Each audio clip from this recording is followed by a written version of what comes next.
Pinakakasuhan ni Pangulong Marcos Jr. ng falsification of documents at economic sabotage ang mga kontratista ng mga ghost flood control projects dyan sa bayan ng Baliwag sa lalawigan ng Bulacan. Nagalit ho si PBBM matapos matuklasan na nailabas na ng gobyerno ang buong 55 million pesos na pondo para rito, gayong hindi naman kumpleto ang proyekto. Tiniyak naman ng Pangulo na itutuloy naman ang konstruksyon at yung pagsasaayos sa mga flood control projects sa kabila ng mga nabuking na mga anomalya. Eden Santos sa balita. No, I'm not disappointed, I'm angry. At sa galit ni Pangulong Ferdinand Marcos Jr. ay agad niyang iniutos ang investigasyon sa mahigit 55 million pesos na ghost project sa Barangay PL Baliwag, Bulacan. Tiniyak din ni PBBM ang pagsasampa ng mga kasong falsification at economic sabotage laban sa mga kontratista na sangkot sa mga maanomaliang flood control projects sa bansa.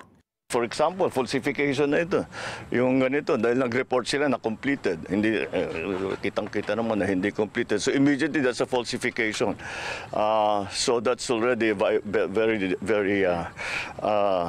big violation. And for the big ones, talagang I'm thinking very hard to pipilahan natin sila na economic sabotage.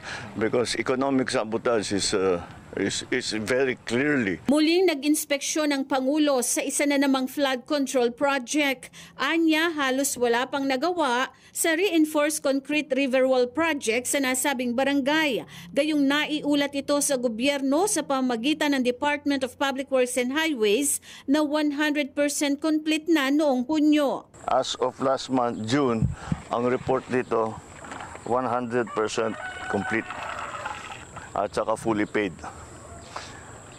Wala kaming makita na kahit isang hollow block, isang ng simento, walang equipment dito. Lahat itong project na ito, ghost project.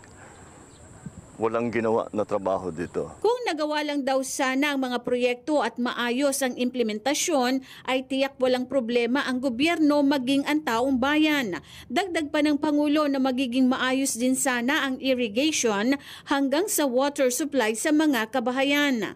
In the meantime, we have to actually still build the flood control project. Pagkatapos ng inspeksyon ni PBBM sa Baliwag, Bulacan, naglabas ang Presidential Communications Office o PCO ng official receipts na nagpapatunay na nagbayad ang DPWH Bulacan 1st District Engineering Office ng higit 55 million pesos sa Sims Construction Trading na nakakuha ng kontrata para sa isang flood control project sa Barangay PL Baliwag, Bulacan.